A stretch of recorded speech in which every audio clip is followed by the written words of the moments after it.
Hey everybody, Drew here.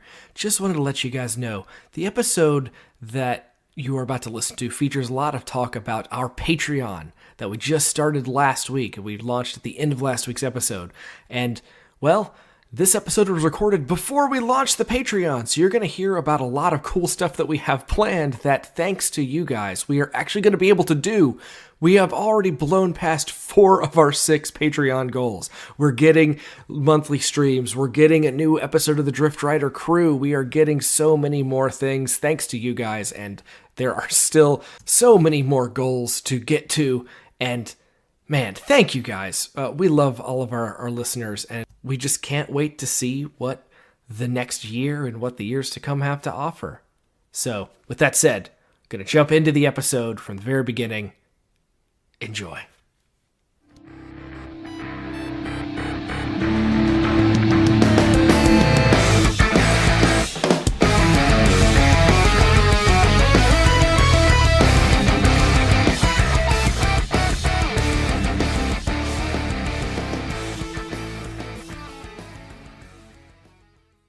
Good morning, Crittermanders, Starfinders, and Dead Sons survivors. We're back with another episode of Cosmic Crit.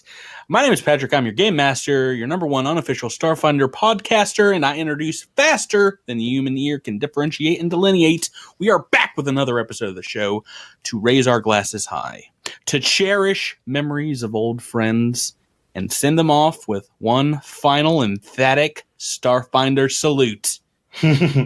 Boom. Please do me the great courtesy of sharing in the honor of saying hello to my 5 friends and your quintet of erstwhile players. First off, to my left, the one and only, never lonely Drew. Is there a thing I need to reference here? Is this like a movie or a comic book? You can just say hello. We're in special episode territory. Hello. Second alphabetically, but first in integrity, to his left is Jabert. These pretzels are making me thirsty. That's what we're referencing, right? No, sorry. Okay. Hey, Patrick. No, we weren't. Third across my heart and hope the wizard don't die. It's Miles. Good evening. Fourth, Akata bitten, thrice shy, and fan favorite winner. It's Rebecca. I am only just now realizing that we're in alphabetical order. Oh my gosh, we've had like 70. We are? Are we really? Yes. Yes. I didn't realize that either. Holy free holy, you guys. I didn't realize it either. Yeah, me either. It only took like 80 episodes for us to figure this out. Look, we're real dumb guys. Yeah, that's how I was. I never put that together, ever. I didn't want to show any favorites. So alphabetical order it is. Last but not least, chef of this feast and an absolute beast, we have to my right Tyler. Hey, Tyler. Hello, Patrick. I'm enjoying my Earl Grey tea today. Oh, boy. Always with the tea. That fun character. Tyler drinking tea. How are you guys doing tonight? Pretty good. Good. You all have made it now through a year and a half of Dead Sons goodness. You've survived my Machiavellian plots to emotionally blackmail you into caring about your characters and come out the other side. Congratulations. Thank you. Feels good. We got a lot to talk about. This episode, there's a lot of stuff. We don't have an intro on this week's episode, but we're going to do the intro right now, which is a plug for our announcement we made last week. In last week's episode, I wanted to talk about it a little bit more. We announced the Cosmic Crit Patreon last week, and want to just talk to our listeners out there first, as well as the 5 of you players, about why we're doing it, what we hope to accomplish, and what we can accomplish with the support of our listeners. So first things first, I want to explain that this podcast feed isn't going to change at all. We're still going to have our Monday morning episodes out for everyone's commute into work. And, just know that while the Patreon campaign is ongoing, basically nothing's ever going to change on this podcast. And because of the Patreon campaign, we're not going to have to do anything like sell ad space to companies or kidneys. Yeah, I'm not going to sell both of Tyler's kidneys. He needs at least one to live. Whoa. Nothing untowards like that. So yeah, my priority to our listeners, to you 5 players, is to make this, our main game here, fun and keep the table and the podcast, as well as Mondays, sacred. Make sure those episodes are ready to release. We feel very, very strongly about that. Yeah. Well, it's not just when we release the episodes. We usually record on Mondays too. And it's turned Monday from my least favorite day into probably the most enjoyable start to the work week. Yeah, it's come from Monday to Fun Day. Monday to Fun Day. Oh boy. Except when you're down into the deep HP levels and you're running out of RP and you just don't know whether you're going to make it to the end of that Monday. That's Fun Day to Bum Day. You're describing a great day for me. The reason I want to do this Patreon is we have a ton of other things that we want to do in addition to this podcast, including fan hangouts, doing streams on our Twitch channel, making extra content, and putting it out there in the Critterverse. And in order to do that, we got to pay some bills. So if you are fans or willing to support us by pledging on our Patreon, it'll help us pay for things like the fan submission challenges and the prizes that we award, help recoup some of our investments in technology, paying artists for character designs, subscriptions to gaming services. Those rack up pretty quickly. And we'll have more time and money and peace of mind in order to work on these projects. So the Patreon is up already. We've been talking about it on social media and stuff. And let's talk about specifics. If you give us $5 a month, you will be in our pledge level, or tier called Pronking Patron. And that took me like 3 months to think of that name. So It was very good. It was very good. It might have been suggested to me. I don't know what I was calling it before, but that's one of the base levels. There's another helping out level, but at $5, that gets you all the extra content that we're going to make for the Patreon early. It will eventually probably make its way into the podcast, but you'll get it as soon as it is cut. There's going to be side quest adventures, stories, eventually hopefully blooper reels, homebrewed content, and behind the scenes shenanigans and things like that. And that's the main level. If you want to go above and beyond that, the next tier is $10. This is a level called Flanking Buddies. Linking buddies! With a Z, of course. And at that tier, every time that one of you 5, I don't think I'm going to do it, but when a player maybe rolls a critical hit in combat, we will take a Flanking Buddies patron and read a shout out to them on the air. And there'll be places on the Patreon where you can put your shout outs. I'll keep a master list of them, and feel free to say hello to friends, ask a crew member a question. I would recommend maybe throwing in a jibe at them, like, finally you rolled a crit, it's been long enough, but something fun, and we'll read it in the show. And in addition to that, of course, you get the previous tiers rewards too. A lot of stuff to talk about in this Patreon. I'd like to talk about our goals. The first goal we have is $66 a month. And as soon as we cross that, that's when we're going to start our monthly stream via the Twitch channel. And I know you guys are all very excited about that. We streamed late last year for Extra Life. And I don't want to say it was more fun than doing the podcast, but it was a lot of fun. Plan 9. Plan 9 for Yeah, that. you guys need to help us execute Order 66. I wasn't thinking about that when I made that the dollar amount, but yeah, we have plans to do some interactive games with our patrons and our Crittermander fans, more movie watch-alongs. That was a lot of fun, and hangouts with Crittermanders on there. But the real goal I want to talk about is the next one, which I mentioned last week. Goal number 2 is a number that is very sacred to us here on the podcast. It is $147. And when we get there, that's when we will play and record our first Drift Rider crew special, which you guys hopefully are excited about. I don't know what it's going to be yet, because I'm waiting. We're recording this, obviously, before the Patreon has hit before it's live. What do you guys expect to see in that special? A new fifth team member. Yeah, I was gonna say 147 just makes me sad because I missed this already. Well, who said that this can't be a prequel adventure? It could be. Could be. It could be cosmic babies. Just like baby and this. Make our crits come true. We do have the chibi art. We can just do. Yeah. We could do cosmic one-shot. babies. That's a good idea. I think Andis will still be like 70 years old. But also the baby. And like you just see like Andis's feet. Yeah.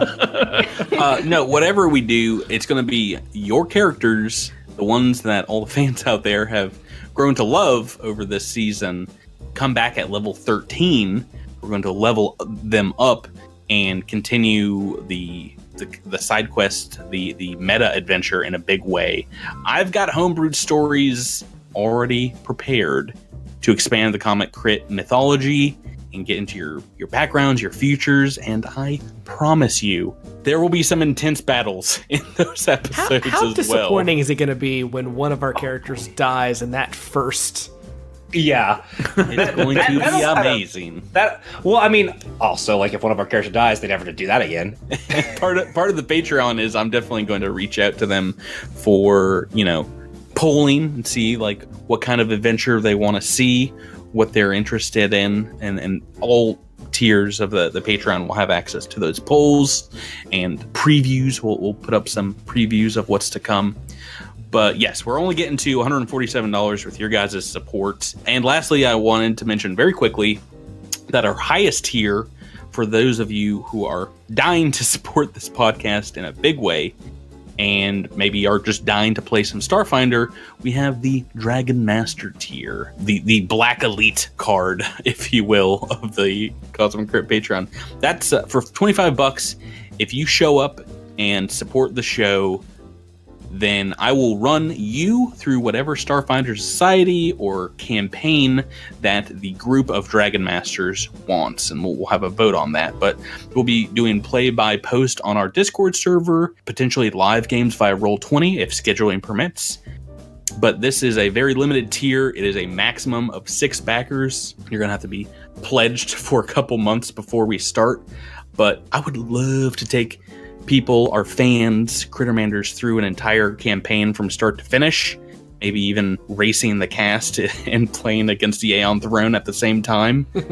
But that game, whatever we do, will become canon in the Cosmic Crit universe. So characters might show up in the game, or vice versa. They might show up on the podcast.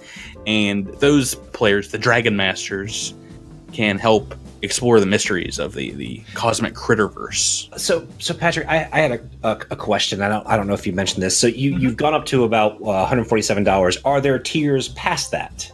Yes, we have more stuff we want to do, some more shows, more content. We will have those announced as we get closer to them. But every other goal is going to be doing an additional adventure with the Drift Rider crew, at least through enough episodes to where we can kind of tell the story of level 13, Alindra and Knack and all the rest of them. So that will probably get us pretty far in the future. But every time you hit one of those, we'll have those ready to go, and we'll play those basically as soon as possible. Yeah, and just to let you guys know, we do have some plans that if we do get above certain totals, that some of your individual patron level rewards, like the $5 reward level and the $10 reward level, might get some extra stuff month to month as we go on further and further up the ladder.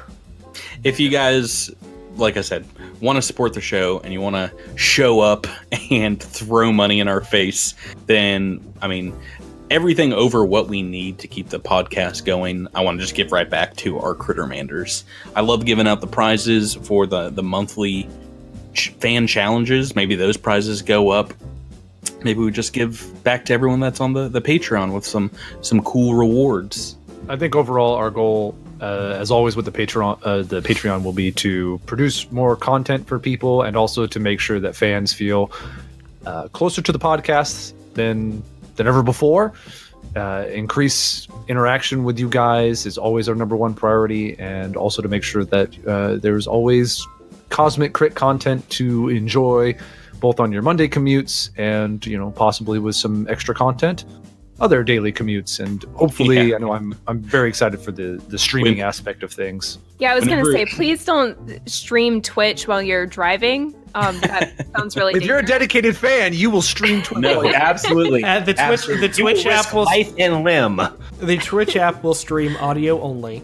So wherever you are listening to Cosmic Crit, it turns it from a day that ends in Y into another day that ends in Y. Fun day. Ah. Oh, no. And I do want to say just one more time that we love all you guys that spend your time listening to us. It's fantastic, and we don't want to feel like anybody's being left out with this. So you have my word, Patrick's word, all of our word that the show as it exists today, the Discord as it exists today, you're not going to lose anything as part of this. We are going to continue to do the exact same things we're doing for everybody from this point forward. Yeah, pretty much. I wouldn't do the Patreon, or I wouldn't take on ads on the podcast otherwise, unless basically nothing changed for the fans that have stuck with us. Yeah, we talked about this a lot, and I know a lot of you guys for about a year. Yeah, I know a lot of people have been asking us if we were ever going to do something like this, and it took a lot of thought to find something that we were kind of all okay with. And we don't want to do ads. We don't want to interrupt our show to talk about Blue Apron, or Stamps.com. Mail Kemp. Mail Kemp. This podcast is the podcast that I want to listen to, and I basically put the Patreon together to be something that I would myself, as a fan of podcasts and online content creators, would be proud to support. So not just that, but we also, and this is like what Drew was saying, that we kind of labored over this for a good long time. We went back and forth. This is not something we did lightly, because we also don't want to feel that if anyone's going to part with their hard-earned money, we don't want anyone to feel like it wasn't worth it, if that makes any sense. Makes perfect sense, but we can't talk about the Patreon all night long. We gotta get into the rest of this episode. So this episode is going to be something similar to what we did in special episode X06, back when we finished book 3 of Dead Sons. Back then, we were halfway through the campaign, but this episode is going to be what we call a postmortem discussion, because the campaign is dead. We're going to talk about everything we've done thus far. So that includes the first half of the campaign, the back half that we just completed. Now, postmortem is something that we did back in college after we finished putting up a play, and sometimes midway through, and it helped talk about the process, what went well, what didn't go well. Like the name, it has nothing to do with Eox. So...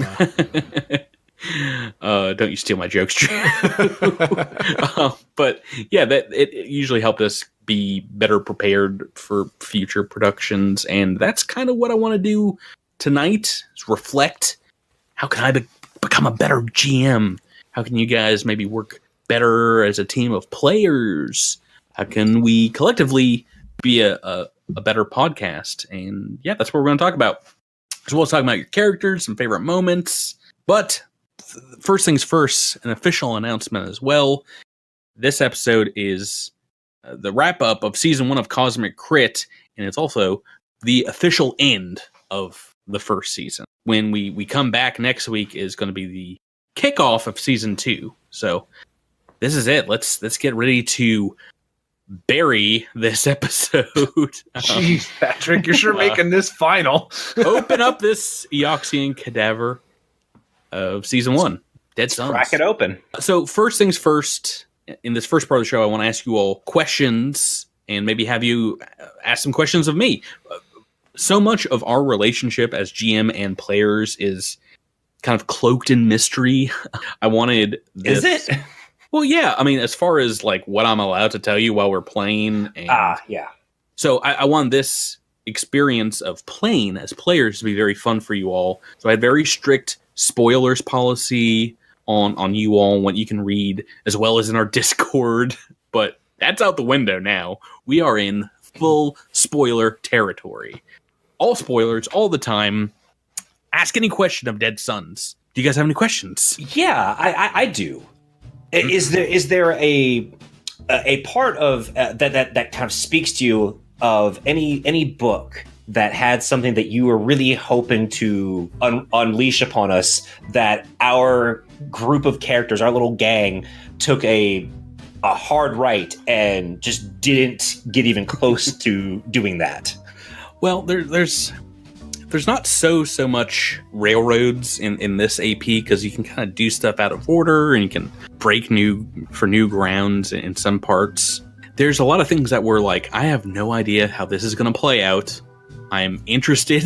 Like, it might be a really awesome part of the adventure. It might be the worst part. But I would say one of my favorite APs in these 6, and one of my favorite moments was when you guys were in the broken aisles off of Istamak. Mm-hmm. In the mold-covered building, and as soon as you got done with this like amazing fight, we had the escape from the building as it collapsed, and I really wanted someone to be buried alive in the rubble. There's like all these cool rules for that, and it just didn't happen. You guys were very good in your escape. And wasn't Adros close? It was close. Yes, Adros was very close. I think it came down to like a final reflex save, which somehow and he was gonna spin that trying to shove Knack into a the little pocket dimension thing into a suffocation chamber. terrible idea. I'm gonna put you in the suffocation chamber before I get suffocated. Yeah. If he hadn't made the save, you guys would have thought I was a genius. I think genius is a strong term, especially for a character with an intubate. I was a miracle worker. So just out of curiosity, what were those rules like? Like, what sorts of options were available to us? / how quickly would Tyler have died? Well, I think Tyler would have survived okay, because I wanted to say it was a fortitude save like every minute, or like you get more crushing damage, like 48 or whatever it was, and Jeez. Like you start asphyxiating. And buried characters can try for I think a strength check to try and like dislodge themselves, so that's a possibility, but that was like rolling a 20. Right. And then other characters could dig them out, spend time to first try and locate them, and then like pull them out of the rubble. And that was a strength based thing, like how much rubble you can displace. So I was like, oh, maybe if someone drops down there like a Dross or a Lindra can pull them out, but that never happened, which is fine. But I'm sure other players who have been through Dead Sons and been through that part might have had worse luck than you guys. But yeah, that was a Jason Keeley original, and that entire section of that AP was some of the most fun of this book, I think. Of the parts that you added to the AP, like character stuff, flavoring, whatever, different scenarios, what was the part that was your favorite, that worked really well for you, or I mean, maybe didn't go as you planned or whatever, but whatever was your favorite part that you added?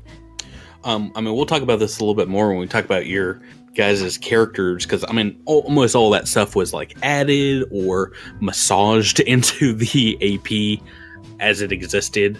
It's hard to say. There's a lot of very fortuitous things that happened. Just about everyone's backstory that you wrote up before I even had the AP books kind of like gelled in some way with the adventure as written. First things first was, one of my favorite early moments from book 1, when you guys have like no idea who this Nak Sizrak character was, and we had this scene where he went in and talked to Jabaxa.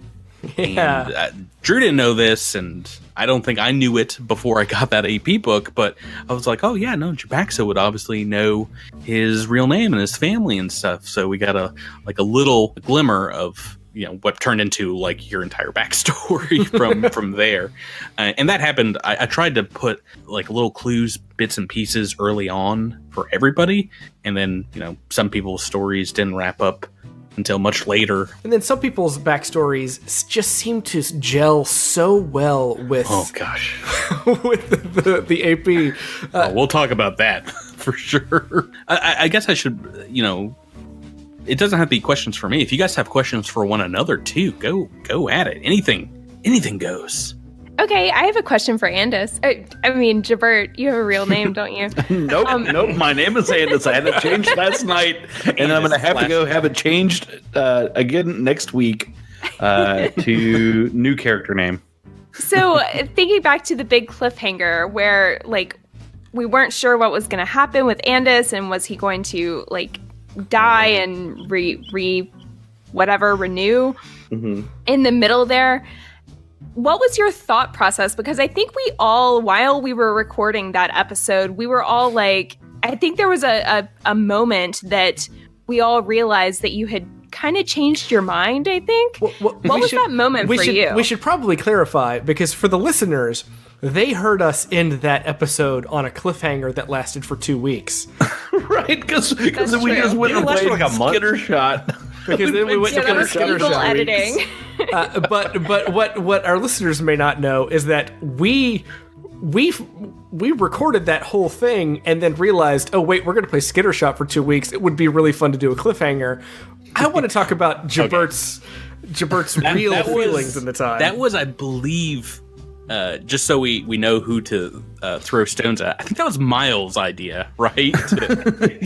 Well, Drew and I both kind of like were really championing that thing. Yeah, it proved to be like, I think one of my favorite things that we have done, and also one of the most hated things by fans, only because it drove them crazy, which I think is great. It was really difficult to pretend for 2 weeks what was going on. We didn't pretend. We shoved it in people's faces on the Discord for a while. Well, I mean, I have to say, Patrick gets all the blame or all the credit, depending on who you are. But yeah, it's totally Miles and Drew, I think. I should say the 2 week break where Jabert, thank you again, took over as GM for Skitter Shot, which was so much fun. But that was to help afford me the time to write for Paizo and finish up an AP, right, which was very difficult to do while I think making this podcast. To dig a little deeper, and I'm going to be speaking for Drew, but he can chime in if he disagrees. But Drew and I were big comic book fans. We're big fans of serialized storytelling. And even though we have a to be continued, I feel like this was the first time we had a legit, like, massive cliffhanger. And that you had to wait for. It was tune in 3 weeks. All right. Apparently that activated my Siri. All right, Siri, calm down. So to go back to that episode, we were recording this episode. Honestly, none of us, like, we kind of knew that this was going to be a decision that Jabert was going to make, and kind of want to go through what it felt like for him and for us to listen to it as we are going through this long pause as we figure out what is he going to say, sort of our cliffhanger, even though it was an immediate response after that. Right. It was immediate in the sense that, like, I was silent for about 45 seconds, and then I said it, and I swear I could cut the tension through my headphones with a knife. Oh, well, I mean, I knew because we had talked beforehand in our GM one-on-one player powwow that you were going to go and bring in Andis 148. I know. And it was at one point, I forget, it might have been when Miles had Raimi give his, his speech to the dying Andis 147. That I was like, oh boy. Oh, Jabert's not going to go through with it. I just knew, because tears were welling up at my eyes. Yeah, at some point, sort of during the episode, I think it was very early in the episode, I was like private messaging Patrick, but he didn't see it until after the episode, and I was just like, I don't know, man. I don't know if I can do this. It's gonna.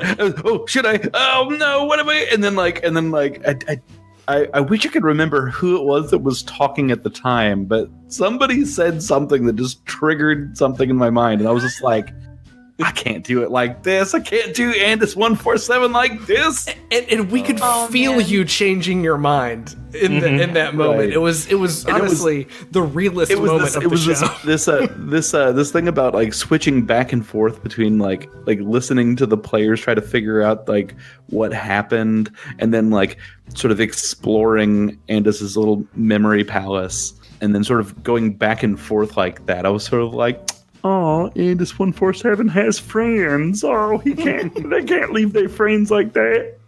I mean, I have to say, like, it's some of the, I don't know how it came across. I'm not sure I'm much of an actor, but it was some of the most real I felt about things I said in character the entire season. Like, I kind of dove into Alindra's mind and like, how would she feel about all of this? And I really think she would be upset, you know? Like, we didn't want Andis 148. We wanted Andis 147. So we were You guys trying to really convince you.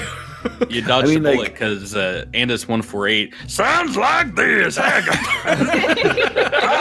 here. How's it going? Everybody. What's up? Enjoy the novel sound like.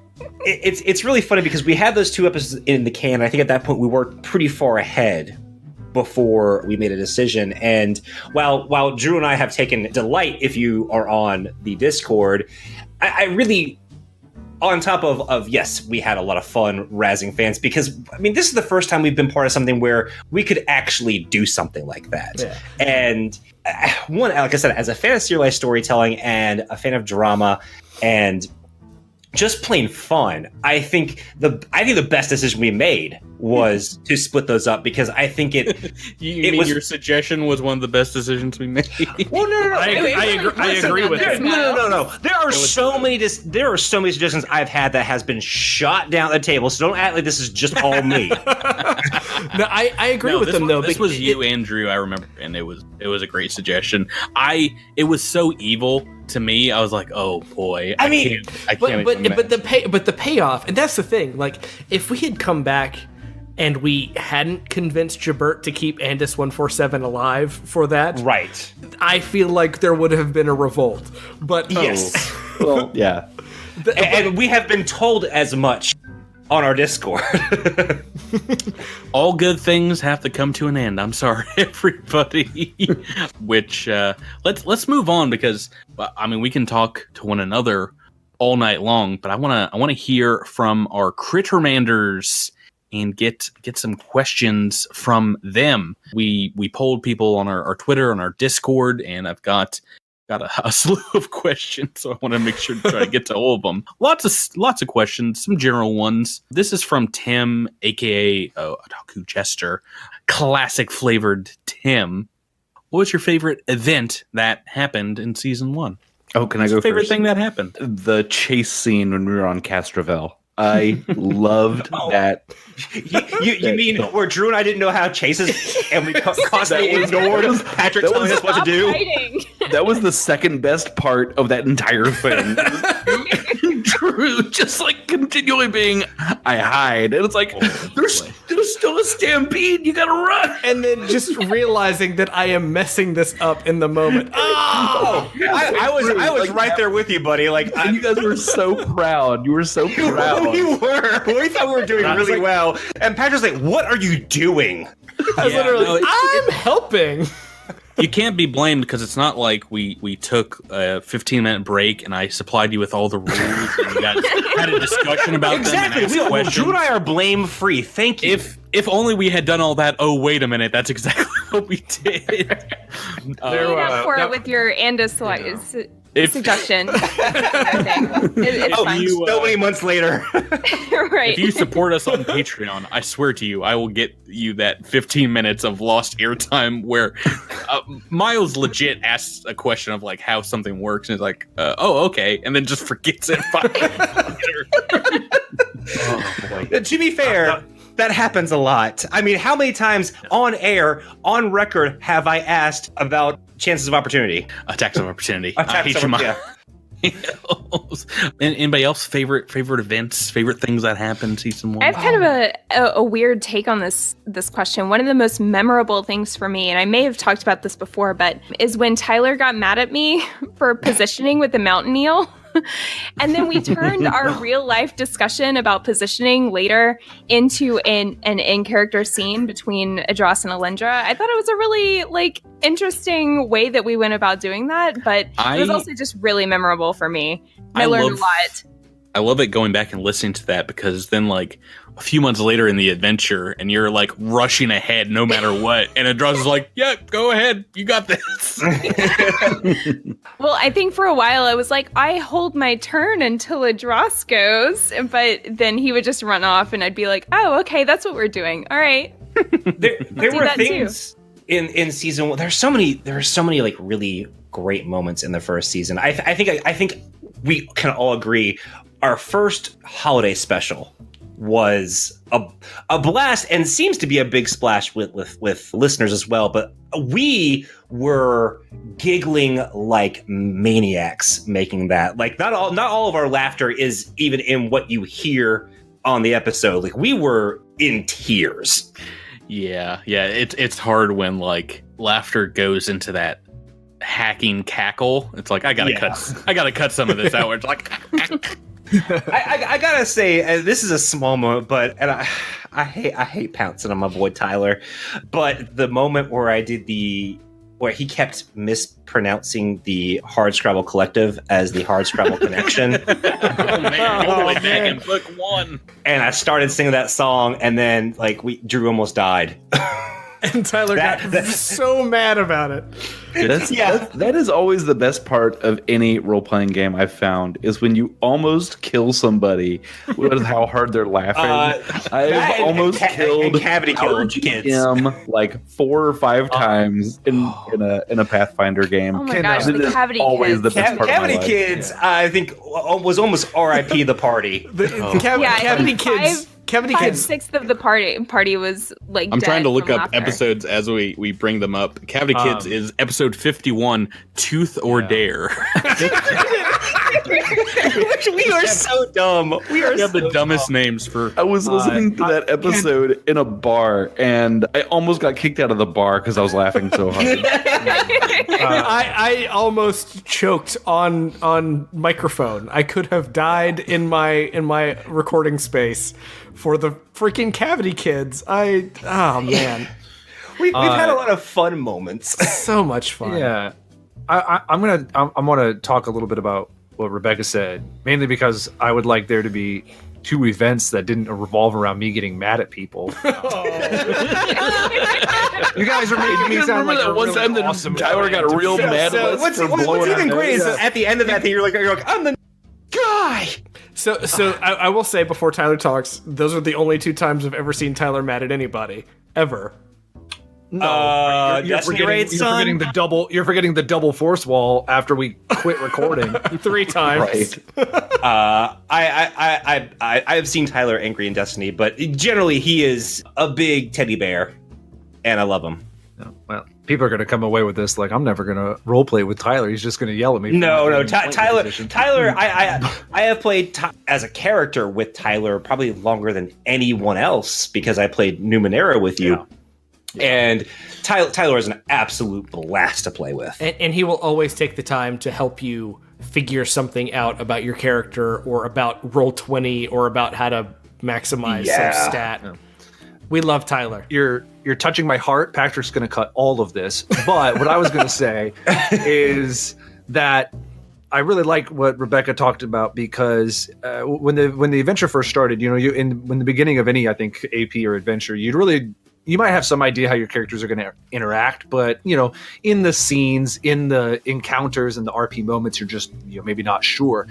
And with everybody's Rebecca or Alindra and Adros's relationship, I really didn't know how that was going to play out because Rebecca kind of made this naive girl with a ton of power, and Adros was this Vesk military pirate captain, and I just had no idea how that was going to play out. And that was a huge scene, which kind of helped determine the relationship all the way that eventually, accumulated in us sitting in capital ship guns together, blowing away the enemies of the universe. And I think if I had to, maybe cherry pick something, I would just say I really enjoyed how that relationship really started with Adros dying on the ground because of a mountain eel, and ended with kind of Alindra's character really, coming full circle and being this awesome captain and super powerful Solarian. Tyler, what was the name of the monster we were fighting at that point? Mountain eel. Well, I was going to, and I don't want to harp too much on this one scene, but I was going to respond to what Tyler just said and say that I think it really parallels Alindra's, like, how she ultimately saw Passalar and he said, like, the student has become the master or whatever, I think that kind of parallels her journey with Adros. I think in a lot of ways he taught her how to, because she got so much better and she just like stomped all over. No, that's not what I mean. She made Adros look like a fool. Do you remember when Adros almost died if it weren't for Alindra like doing 600 points of damage to walls of Right? Yeah, killing them all. Yeah. Good times. That's question number 1. Let's go on to our second fan question from our Discord user JJ Cheetah. And this is one I really liked. One of my favorite questions we got. What, if anything, would you all change if you could go back and do the entire season all over again? I would not allow our fans to pick critical fails. Don't try to hide from me, JJJ. I know who you are. You monster. Yeah, definitely leaving that one in. I think definitely third wall of force. I think our good friend Owen Casey Stevens was right. Let's make that fight 3 episodes. I was say it's hard for me to say because I talked about this during our midpoint when we were doing character interviews. There were so many different avenues I had planned to take Remy in from the beginning, and because he had the reputation of being a grumpy Gus at the beginning, and he wasn't created that way. But now having finished this AP, I kind of love the arc that my character went on and the arc that everyone's character went on. And I don't know there are probably some like in battle decisions I would have changed, but there isn't much in terms of, I think, character decisions that I've made. Yeah. Looking back. Well, that's good. I mean, no regrets, right? Yeah. Oh, I have one in the final episode. I wish I had mentioned the fate of Zodi. I totally forgot that I had a pet. Yeah, I definitely ate that animal. Or waiting on pickup from the goblins. The goblins ate that creature. Yeah, they got hungry. I don't regret absconding McScruffins because everyone kind of got mad at me like the next episode where I basically treated the dog like mine, and everyone was like, "What the f, man?" You guys remember when we were going to do a fan challenge to name the dog? That was a good idea. That definitely happened. I killed that real quick. Good times. Honestly, if I was going to change a thing about the season, I liked a lot of it, so this is a pretty minor thing. I probably would have just taken that last level in mechanic. Frankly, I enjoyed sort of exploring the the biohacker a little bit, but it didn't come up too often, and there was and sort of towards the end there was a part of me that was just like, man, I could have been a level 12 mechanic. Exactly, yeah. So I was missing that little +1 to hit. I was missing that +1 to hit because I in the last few episodes I did not hit very often, and a +1 would have made the difference in a couple of those. Did you hit 5% less? No, I hit 30% less. That was just because I rolled badly. Next question comes from friend of the show, Critter Manager Captain John 30041. One of the few people I know that has an Starfinder Society SRO boon. Very jealous of that. He asks, where do you think the story was going to go, and where do you think your character was going to be at the end of this journey? I actually have something for this. So, in the core rulebook, there is a description of a number of the different planets, and they spend a lot of time in the CRB talking about the sun that Absalom Station revolves around, and how there's all sorts of different like magical structures and this whole kind of cult that runs the stuff on the sun and what are they doing and all this sort of stuff. And when you have a device called the Stellar Degenerator that You think it would degenerate some stellar bodies? Yeah, that kills suns. I kind of thought I didn't think of it. I didn't think that it was going to be a sort of massive planet killer. I don't know why I didn't think that, but I thought that they spent enough time describing what was going on at the sun that we would go there and do something. Well, not for a couple of adventure paths. That's Dawn of Flame. This takes place on the sun. There you go. Yeah. Edros took a hard right turn somewhere in his storyline. I can't really remember. It's always I can't remember where it was. Yeah, was it when he was naked in a pool with the priestess trying to bring somebody back to life? Oh my gosh, Drew. 1, I wasn't naked.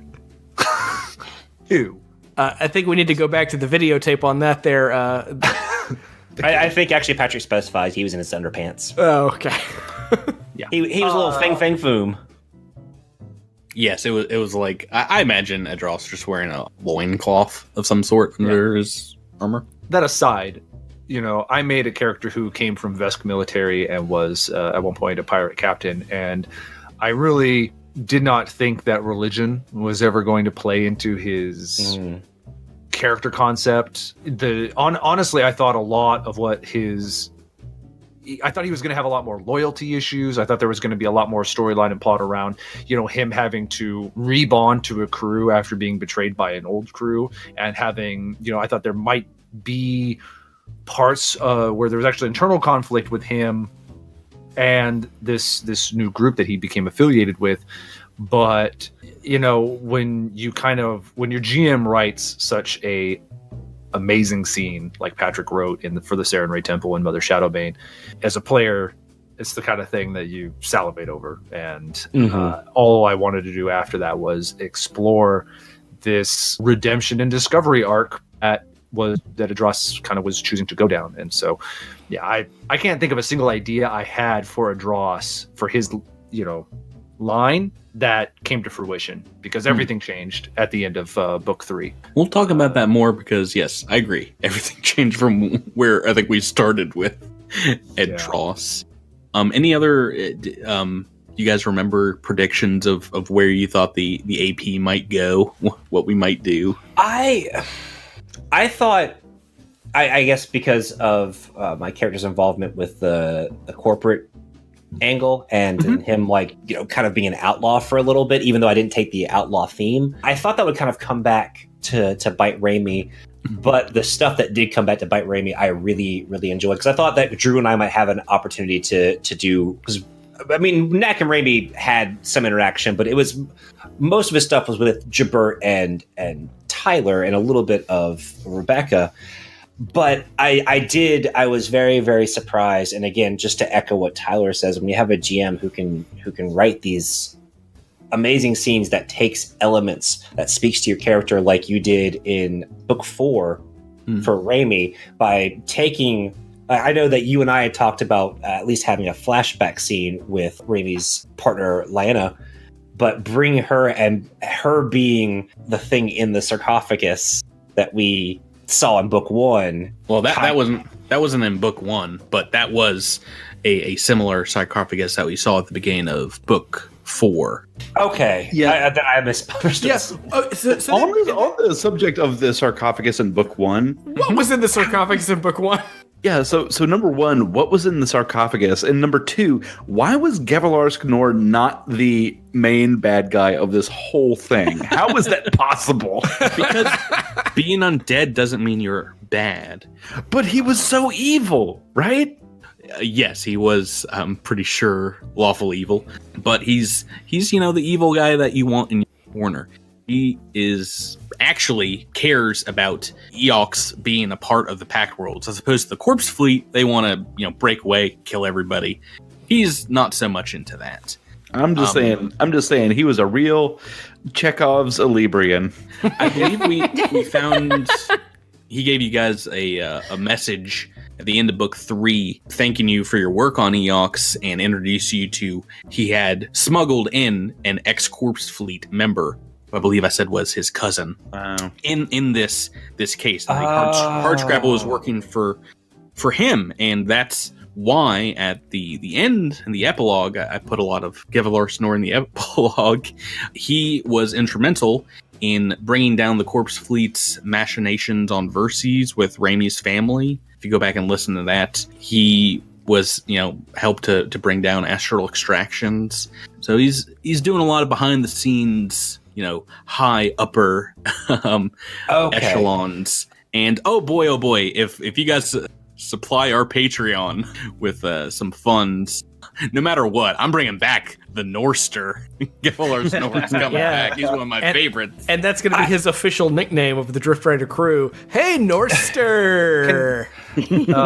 Would have been possible for the crew when we found that transport unit to, open it up and see that there was a, undead in it, and then so at that point, does the undead person wake up and attack us, or I wonder how different that can be. She would have what groups do. She would have spoken with you and tried to get some information, and she would have been very cagey because she doesn't want to say that she works for the Corpse Fleet, even though you'd be able to see that on her uniform, but demands that you put her back in the case and get her back to Absalom. But Rabob would have seen that, and that would have changed the whole arc of that, right? The feed from Rabob was going back to Gevalar Snor's office. He was the one that gave you the camera, and he was able to edit that feed. So you would have never seen her, but he also cut out, and we mentioned this in the episode, everything about that part of the ship. So you actually never saw the case on the feeds. Cool. So let's go on to another question from a Crittermander. Let's get an easy one. These ones are taking some time, but this is also from our Discord. Question comes from Coder Mike. Hello, Mike, and he asks, which was your favorite book of the AP? We got 6 choices here, folks. One for each of us. Is that right? Yeah. Well, I'll go first. Yeah. My favorite was Temple of the 12. Oh. And that's maybe a little selfish, but I just thought that it narratively flowed really well. Like I can even now think back to what we did during that book, and it just felt natural to me. But it also allowed for a lot of character development for Alindra, which was awesome. Yeah, Thanks, I was going to Compton. say John Compton really crushed it and knocked it out of the park there. There were a lot of really memorable moments from that one. I want to say between Incident at Absalom Station and Temple of the 12, those are the two who I could probably go back over and plot point for plot point, reiterate those things because they sort of stood out in my mind really starkly. And so I would have to say one of those two. They were really, really good.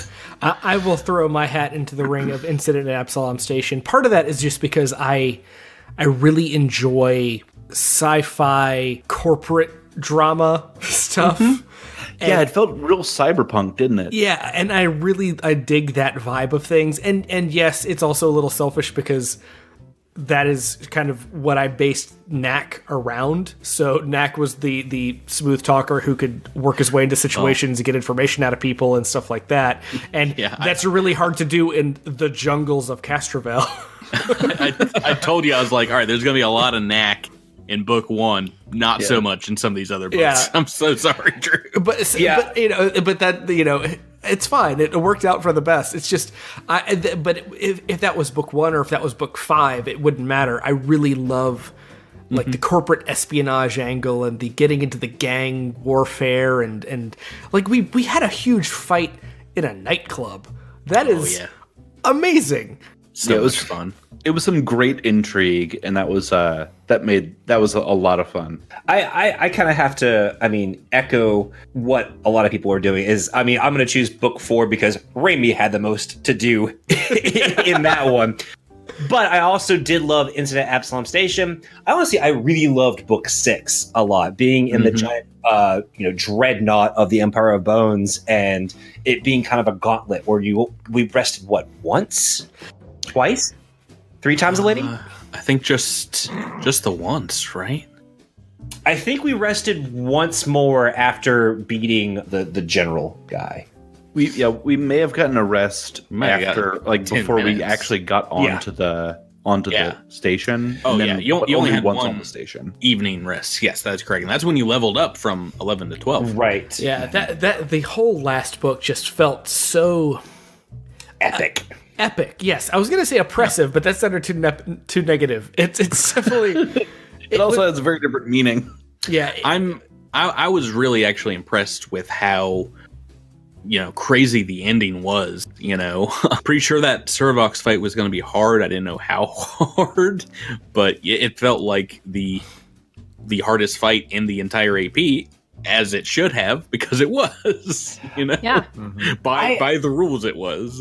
CR. By the rules, it was. I personally, this is just me, I feel like the Tahoman fight was the hardest fight for us. That was certainly the one where you were in the most danger. I was too. I think I went down and Idras went down, didn't he? Or almost, or something? Because Alindra went down and I went over to give serum, and then I was getting my butt kicked, and I was out of spells. Maybe it was just me. I just remember being on the floor during the Tahomen thing, and after that I got heavy armor proficiency, which is one thing I would change about my character.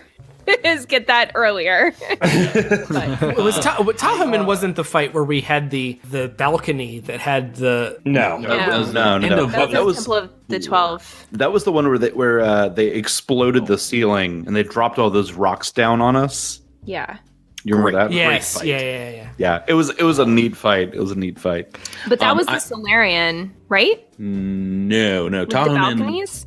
Oh, yes. Tahomen was a mystic, and you're thinking of Zavra, which was the end of Book 4, Ruined Clouds, which was my favorite of these, mainly because it was the most that I think it took you guys out of the element. You had just been adventuring in the Pact worlds the entire time, and that was you have no idea who these people are. The Kish are not in the Alien Archive. You could not have seen them.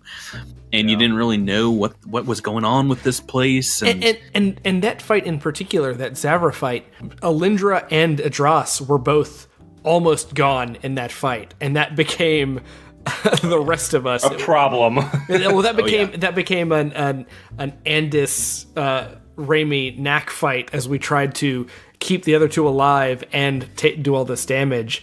Well, you guys had been breezing through the Temple Fountain, so I was like, I gotta kick some gasoline onto this final battle to make it, something you will remember, and it hopefully worked for listeners. I gotta say, just for Book 4, which is, as I think about it, might actually be my favorite book of all of them, as I really put my memory to the test. Yeah, the Ruined Clouds. Yeah. That whole idea of dropping onto this ancient civilization that was at the same time super advanced but decrepit and post-apocalyptic, and this sort of tribal culture that came out of that with the Kish versus the ancient Kish-Ali and all of that stuff. And it was home to maybe my proudest moment in tabletop RPG history with the moss spore fight and the trap that we didn't set. Oh yeah. That is something I will always remember, and I will never top it. I'll never top that ever. Until season 2. Yeah. So, Drew, set your sights a little bit higher. You will top that. Tyler, favorite book? Yeah, I'm going to be completely unoriginal and say that Ruined Clouds and Temple of the 12 are tied for my favorite, and that is simply because mainly because the two biggest things I can call out is the The scene with Alinder, like we've already talked about, and the Saren race scene, which we've also already talked about. In Ruin Clouds, it was when we had defeated Zavra, and you were like, "Oh, and here's an Atrocyte." Oh yeah, Oh, right. That feeling was it was equivalent to the To double Wall of Force number 2. Yeah. It I was going to just say, not felt- the last time that would happen. It was soul crushingly awful, and that's the other closest thing- we've gotten to an explicit tag on this show. Oh man! Oh no, And we've been then- pretty close. And then in general, before we're just a Kish altogether. You know, I love it when you have PCs that have to interact with an alien culture, and there's a language barrier, or there's a moral barrier, or there's something that's keeping them from fully meshing. But Yeah. you know, they're not just gonna come in there, wipe them out with violence, and then take whatever they need. You know, we had to play diplomat, but we also had to strong arm some things, and then there was a whole the Zavra section which we did just have to murder. So there was just that perfect balance of diplomacy, battle, cultural dissonance that I really, really liked. And so Temple of the 12, Ruin Clouds, I love both. You Well, and like I agree. traipsing around temples. Yes, I do. Right? That's My thing. Oh, It's hard to pick a favorite book because each book had its own distinct flavor, and they were all so very rewarding. Like if I think about every single book that we did, they all had something completely different and original for us to do. I never felt like we were playing the same flavor of ice cream. Like book 1, we were on Absalom Station, and then the Drift Rocked, and then going to Eox and Castrovel. I mean, and that was the whole point in writing this first adventure, was to make 6 very different feeling kind of adventure path volumes that flowed together. I was going to say, I think every author of this AP was successful in that mission. I mean, I know that was what they were setting out to do, is really show what you can do with a Starfinder adventure. And I think that they succeeded in that. I mean, it did feel very varied, and I feel like there's this whole world of stuff you can explore, and I think it's a really great starter for being able to homebrew your own adventures and really understand Yeah, definitely. how many different directions you can go with it. Kind of amazing. You can't see me because this is a audio only podcast, but I'm saluting the authors and developers at Paizo for this path. We're done with that one. Let's bring on the second. Our last question is one we're not actually going to answer because you guys don't have to, and it's from Necessary Evil on our Discord. If everything goes to plan, what do the players think their characters would do after this adventure ends? Oh, we're going to answer that once the Patreon becomes fully funded. We're going to continue those adventures. So I'm happy to say you guys don't have to hypothesize. We're going to get there. Everyone that submitted questions, Crittermanders, thank you very much. I want to, before we wrap up tonight, talk about your characters a little more in depth, a little more one-on-one. And you know, I wanted to, talk about where we started from. Gosh, at this point, like 2 years ago, when we were planning, still playing Pathfinder and thinking like maybe we should do Starfinder. We were thinking of these characters for the podcast before the Starfinder role-playing game was even out. And, working from the blog posts on Paizo.com and theory crafting, maybe plot hooks. And these characters are amazing. I want to commend you guys because I think that these 5 were not only just great from the get-go, episode 1 onwards, but you afforded me as your GM a lot of leeway in interpreting your backstories, making, the mysteries that were present in there, putting riddles and eventually answers, hopefully, to most of your, why did this happen to me? Why is my character Solarian? Why did I have to flee my home planet? But I do want to talk to each of you individually first, and you guys can all talk about this. First, I want to talk to you, Rebecca, because we've touched on this before, but we had no idea what was up with Alinder's powers. I had no idea what makes a Solarian when we started playing this game, right? Me either. But you made this character early on. I mean, you know that they are involved in the sun and like graviton powers. But you made your character with this tattoo of a constellation on her wrist. Yeah, that was And- before even the core rulebook came out. I mean, that was the summer before. And it was like, oh yeah, she has a constellation tattoo on her wrist, and then That was lo and behold, like 4 months before Dead Sun's book 2 was released, where we found out in Temple of the 12 that the ancient Eucalam elves got freaking tattoos of constellations on their body. So, Right. I mean, you guys can go back and listen to our podcast, but yeah, that was in there way before the book released. And well, and I have proof because I have character art that was done before the books came out. Yeah, we talked where about it she in has episode a tattoo. 1 that came out in August. That Yeah. book didn't come out until, I think, late September or early October, book 2. But yeah, I was flabbergasted when I got the book. I was like, "You got to be kidding me!" I was Yeah. taking a look at the picture of the stargazer, the elven statue with all the constellations on her, and I was like, "What? I can't make this stuff up." But yeah, and I also didn't know at the start that Calithu 7 that was in your backstory was going to end up being a Kish controller satellite planetoid, because that I didn't have that information until the end of the campaign when I got book 6. Book 5. Book 5. So at what point in writing the Alindra's story did you get that information? Like, did you make that connection that this can come back in book 6? Yeah, I forget when that epiphany came, but I was like, oh man, that's where she got her powers, and that is where we're eventually going to go to one of these planetoids. So I was like, I just got to tie them together somehow. And it makes sense, like, there's going to be more than the 12 planetoids. The Kish at some point had to craft these things and like design them elsewhere in the universe. So that's where Calithu 7 came from. I knew at the beginning of the podcast that your reflection in the mirror was going to be some kind of manifestation of maybe your graviton attuned self, like maybe the dark side of Alindra. Mm-hmm. I did not know what it was going to turn into, but yeah, I wanted people to think that, you know, maybe you had like an evil side, but yeah, eventually that became your sister Feluria. Yeah.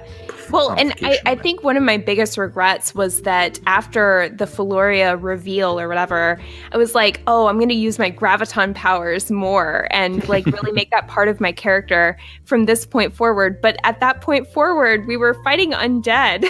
Yeah, it's kind of hard. They were immune to all of my graviton powers. So it made it really hard to act on that character choice. So I wish that it had gone a different way for that reason, but it is what it is, I guess. Yeah. Great. Let's go on next to Tyler. Tyler is something I've been holding in for a while. Let it out. I had the hardest time writing backstory for Edros. And I don't know why. I feel like it would have lent itself, the story of armor soldier, pirate, that kind of thing.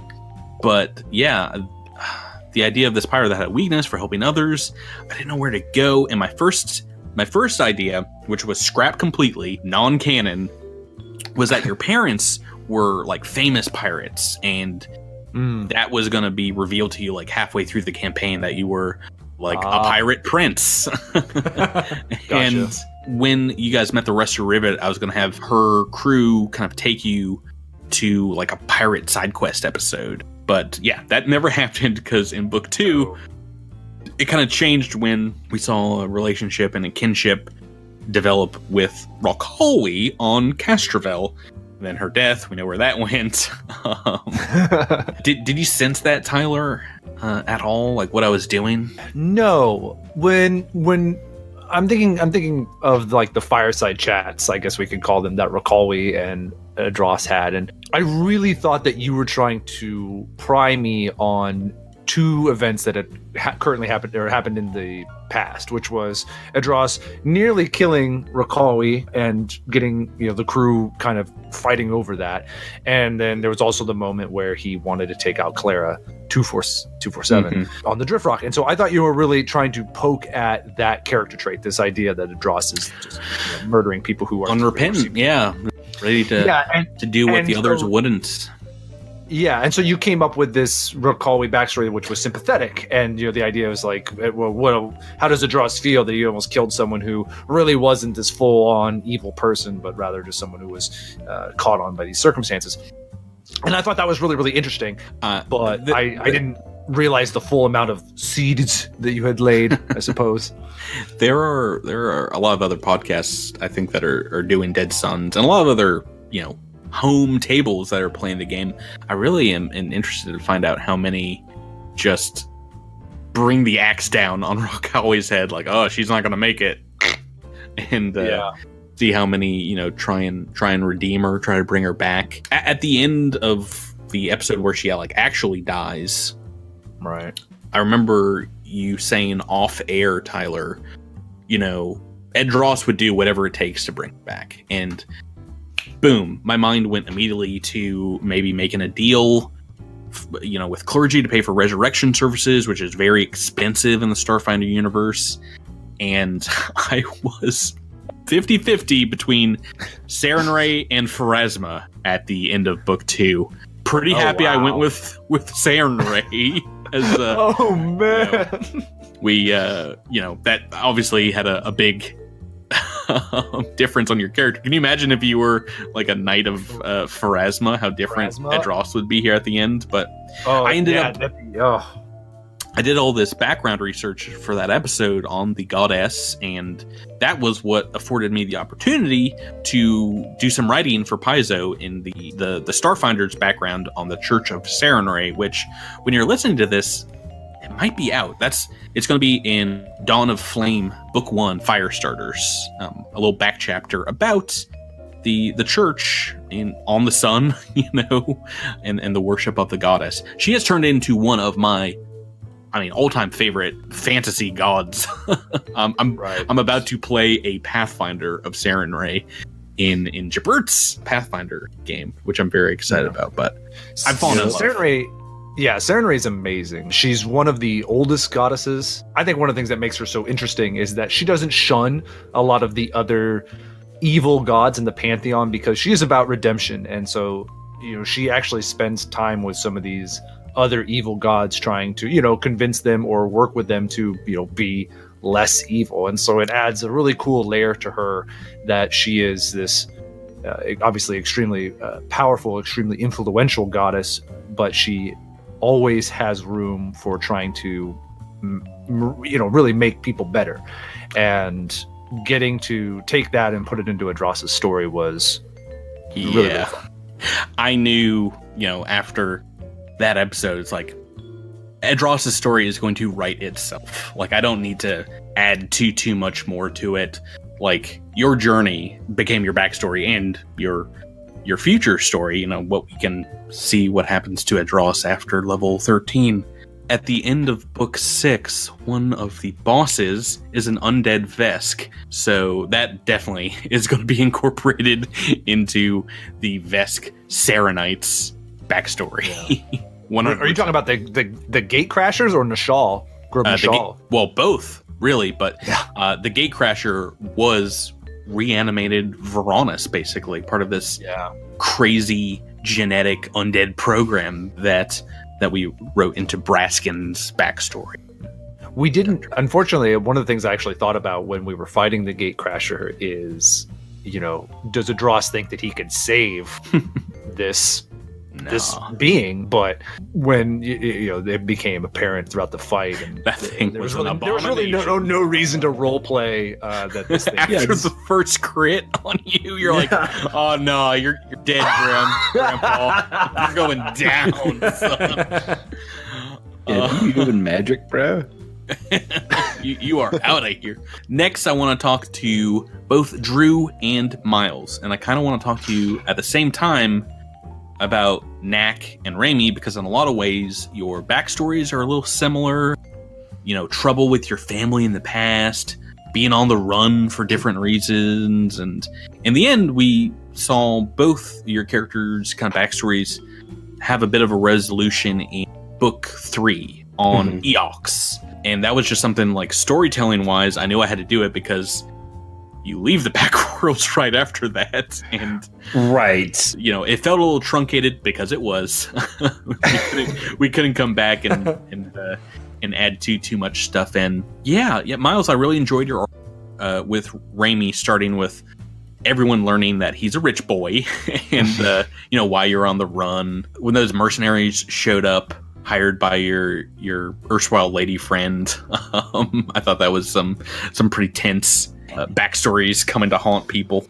Yeah, no, like I said, that's kind of one of the reasons. But by book 3 is favorite is just because of the stuff with my character. I think one thing that we were coming off of a homebrew Pathfinder campaign, and we all had stuff that we really got into our characters for. So I think knowing we were doing this podcast, with season 1 of this show, I think every single person put a lot into their character. And I think everyone had these really great stories that we honestly didn't communicate a ton on at first. Mm-hmm. So it was... So much of it, like I said, was coming bits and pieces. And I know you had talked to me and we would bounce ideas on any ramifications from, at least my character's background with, I had put Raymond in a position to where you could use that him being kind of an outlaw of this hyper wealthy family that bounty hunters or something could come in. I honestly did not see the arc of Ziravesh controlling Raimi's family and this generational thing that had happened. I loved that. That was all you, and I did not see that coming, and that was so much fun for me and so rewarding for my character, because I think a lot of people will note, like, Raimi, after that, he doesn't immediately lighten up, but he has a pretty sharp character turn after a lot of that's resolved. Yeah, well, I mean, there's still like problems back home, but like a big question mark is kind of answered, and at least some justice is met. We find out that higher ranking members of the Corpse Fleet are kind of behind some of the machinations. I also feel like putting a face on everything that has gone wrong in his life and being able to overcome that, and he and his friends, defeat her. And I think it also instills the Starfinder mission, at least this particular Starfinder mission, in the character more, because he's got a personal stake. If this can happen to me, think of how many countless lives are being ruined every. Yeah. Drew with Knack, I kind of wish we had more time to tell these corporate intrigue stories like in book 1. But, at the very least, I wish I'd known about Zix and Zaz in 5 earlier, because I would have loved to have introduced the idea of them earlier on in the show. I didn't know that they existed because I didn't have the books while I was prepping it. But I really enjoyed, your trial episode, the special episode where we get to see, family, the Feldspars for real. The original idea you had for Knack was that he was going to have like a cousin or a relative on every planet. And when Zix and Zaz came in book 5, I was like, oh man, that's so crazy. We need to bring that back. It was something that was such in my opinion, a good idea, but because of the way that the story played out, just didn't really work. And that's where... Yeah, can you imagine in book 6 if there's like an undead Ahsoka and it's like, it's my cousin, Knack hey, how's it going? It's one of those things where, Knack was the first character that I really spent a lot of time working on. I'm new to tabletop RPGs. This is something that is known if you have been listening to our show for more than 2 episodes. And so I had all of these lofty ideas of things that could be done with Knack, and just the stories that are out there just didn't really work for some of the ideas that I had in mind. But regardless of that, I think it's interesting, and I kind of want to turn this a little bit, is I remember all of the rest of the characters being so antagonistic towards Knack. Like Knack was not the trustworthy member of the crew for the longest with good reason for the longest time, and it was mostly Raimi that was the Raimi who had the most to hide. Interesting. You kind of go in knowing Raimi has a lot to hide, And it's weird. I'm not sure when the transition happened to everybody being really untrustworthy, and like Adras had stuff to say about what Knack was talking about, and what Raimi had to say about what Knack was talking about too. Everybody's kind of on the same page, and I want to say it was somewhere around the end of book 3, beginning of book 4. Yeah, it's like having almost died together like 2 or 3 times. You're like, all right, I can trust these guys. Yeah, and it's kind of realistic in the way that all played out, and it's not something that I expected to happen. Speaking specifically to Raimi, it was the beginning of book 3 when Knack reaches out talking about his family, because yes, like Drew said, we have I forgot about that. Yeah, we have gone through stuff together, because on Absolute Station, Raimi doesn't trust Knack, but Knack does not prove himself necessarily trustworthy, because we know he's an underground figure and he keeps ending up in these weird scrapes. And after that, we've all gone through these very dangerous missions where if Knack was not truly trustworthy, he would have left you there or would have not bothered to help. So having gone through these things, having battled people that Raimi knew were hired to kidnap him, after all that, instead of blaming Raimi for what they had gone through, Knack goes to his ship room and says, hey, I have family issues too. If you want to talk about this, we can bro out. And I think for my character, that was the turn that Knack really became a friend. Episode 30, Game of Bones. I like bringing up the episode titles. I just also want to say, you guys don't know how much deliberation there is about the episode titles for our show. Sometimes it gets heated over which bad pun needs to go in.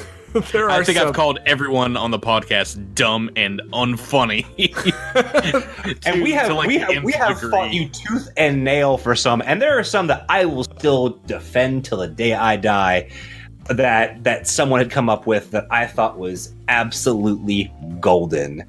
One recently, and I was like, I'm never getting involved in titles again, because this gets too heated. Of all the dumb things we can argue about.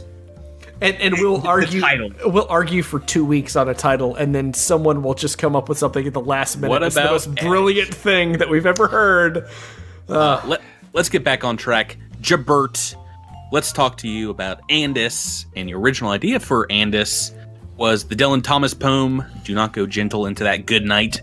Do you feel the story we got to tell with them lived up to that? So when I conceived of Andis, it was before we got the CRB, and so it was before we really knew all that much about androids. I suppose androids did exist in the previous Pathfinder. Yeah. So that's what we were basing it on. Right. Well, so like I had a little bit of familiarity with that, because I mean, honestly, so I've been prepping for our IRL game since this podcast started, and so like, and part of that was like, I'm going to read the entire Iron Gods path to see if I want to do that, to see if that's the thing that I want to dive into. And then as I was sort of getting into that, I found a lot of thematic material in there about the androids that resonated a lot with me. And when we were planning to do this podcast, and I sort of came to understand that androids were going to be a part of this, I really wanted that to be something that I explored a little bit.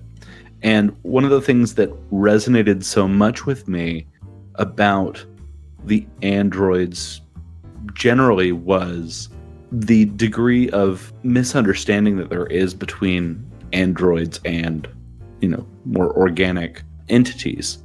And for example, it's sort of explicitly mentioned that there are a lot of humans and other, for lack of a better word, races that sort of are envious that androids get to live, quote unquote, forever. But the reality is that, like, if I imagine if you were to talk to somebody who could live forever, they might not want to. Well, Unless they're a crazy evil person, like a rune lord.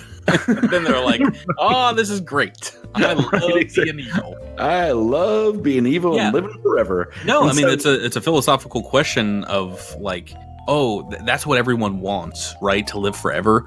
But in reality, no, that is really the last thing everyone wants. Isn't that really like the worst curse you can imagine? And so I wish you a long life. Right, what, you monster, leave me alone. Right. And so when I was sort of developing the idea for this character, those two ideas were sort of bleeding into one another, and I sort of got it into my head that I wanted for Andis to be a very old character. And not only old, in their life, but an old model android, the first models of android is what I added to it. Right, yeah. There was, so I noticed that you'd mentioned that Andis was from the Divinity, which was from Iron Gods. That was the name of the spacecraft that lands on Galarian in the Iron Gods campaign. And so, when I heard you include that detail, I was just like, ooh. yeah Picking up what I'm putting down. But yeah, so honestly, originally when I'd conceived of Andis, there were almost more of a sentient robotic organism than what are typically considered androids. And so I, that's why, like, very early in the podcast, I'm sort of like, I'm using a wrench to tighten a bolt.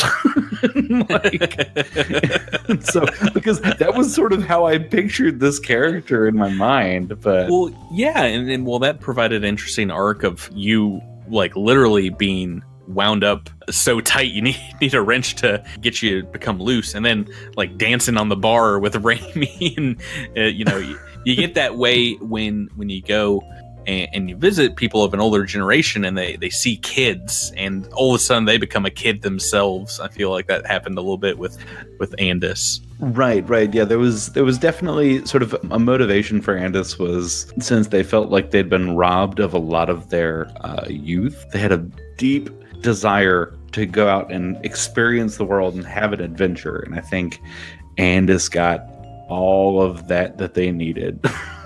but yeah. I appreciate you bringing up the Dylan Thomas poem. Well, that was one of the major influences on about half a year ago.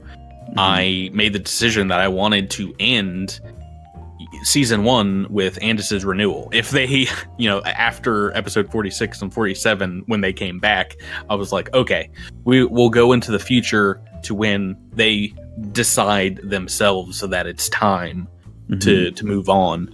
And I knew that saying not goodbye, but farewell for now to these characters was going to be hard. So I wanted you all to have, as players, a chance to do it, but also the characters themselves, to talk about splitting the party eventually and moving on to other things like season 2 of the podcast. One last thing before we go, we got to wrap this episode up, but for the last 70 episodes or so, this has been great. For me as GM, it's been some of the most rewarding gaming sessions, individual sessions I've had the privilege of sitting in on game mastering. I know it's going to be hard, but for the last part of this episode, I just want to talk a little bit about our favorite episodes of the season. We've talked about some of them already, but I'd love to hear what you guys have to say, what your favorite single one is. Go to our website, look at these episode titles, and get a little blast from the past. I mean, as far as episode titles, I will... I've been doing this all night. I will never not be proud of Hakuna Akata.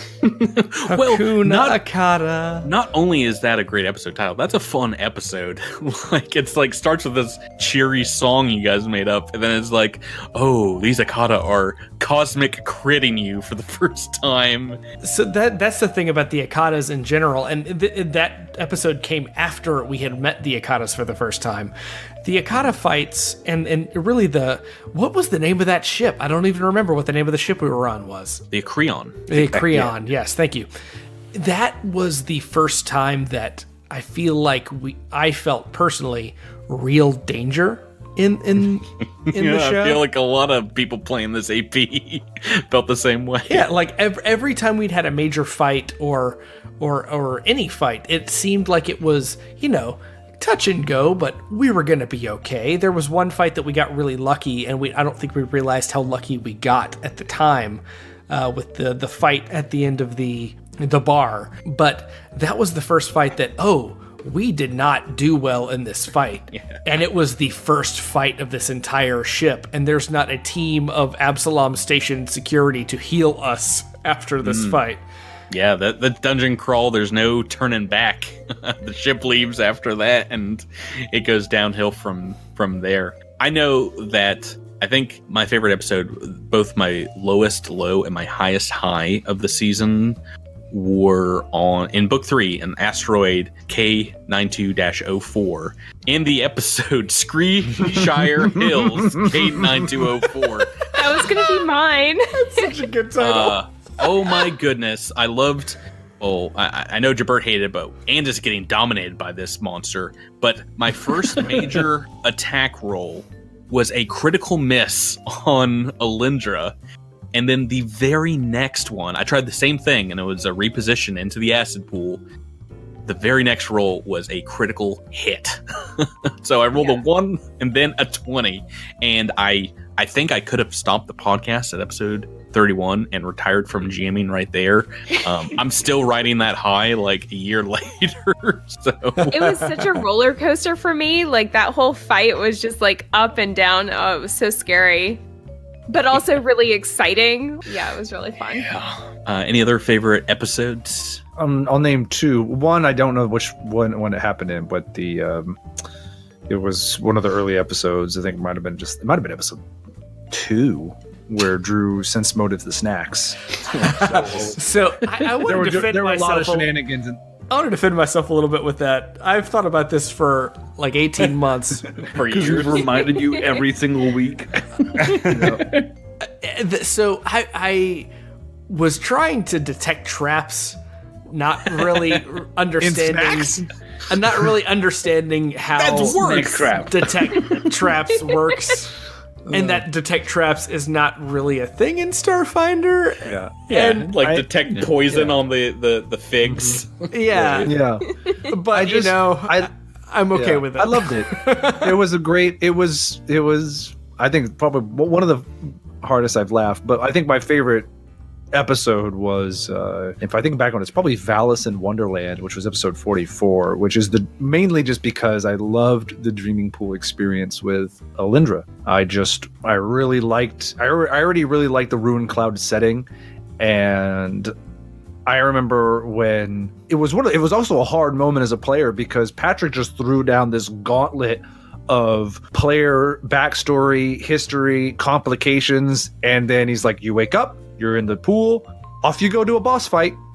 It's like, wait, no, what just happened? Yeah.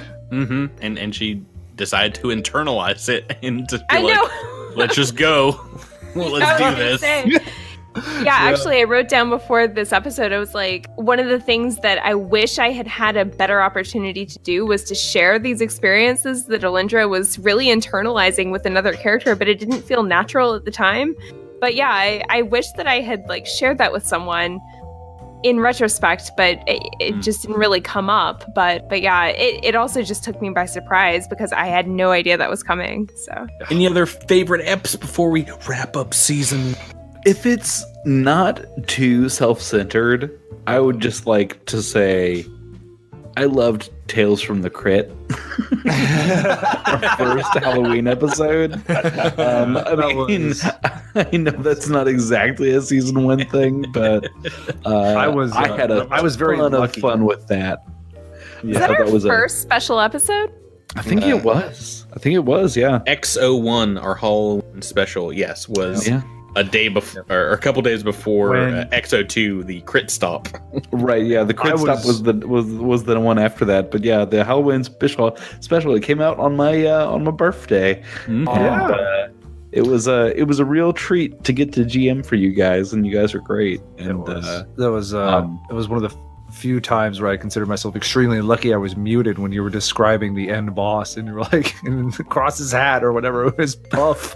And it was just like, it was the Stay Puffed Marshmallow. yeah, it was just such an epic reveal, and I loved it so much. It was so goofy. I loved it. I loved it. That episode also led to a very meaningful conversation off air that Jabert and I had about metagaming, and it changed how I played from then on. I will always remember that. Good. All right, well, we need to wrap this episode up. I honestly think we could reminisce and talk about this first season for another 2 or 3 episodes, but we gotta get to season 2. Do you guys remember when Alindra knocked that Kish off the side of the landing platform? Just I said we're done here. You straight up pushed him off of Bespin. It was the end of Die Hard for sure. But if you want us to do another episode like this, we can. Maybe we'll make that a Patreon thing. Make sure to visit us on patreon.com and tell us what you want us to do. We'll make whatever content our Crittermanders want. Please tell us what to do. We'll do whatever you say. Thank you to our listeners out there for sticking with this podcast, this story, and with the 6 of us for this season, this 18 months of Cosmic Crit. The fan involvement throughout our challenges, our Discord, our amazing fan artists out there, all of it has meant the world to us as GM and players, and I know it means a lot to some of you out there listening as well. With all of you that have stuck this far into this episode, I also want to thank you. This is a long one, but we are going to be back next week to get ready for season 2 with our kickoff character extravaganza, our episode 0, if you will. I can't wait to get to that. That's going to be very exciting. Officially starting season 2. So until then, let's sign off for this season, everybody. Please take a bow, blow a kiss, and say good night, Crittermanders. Insert air horn sound here. Get him! Air horn. That's a wrap.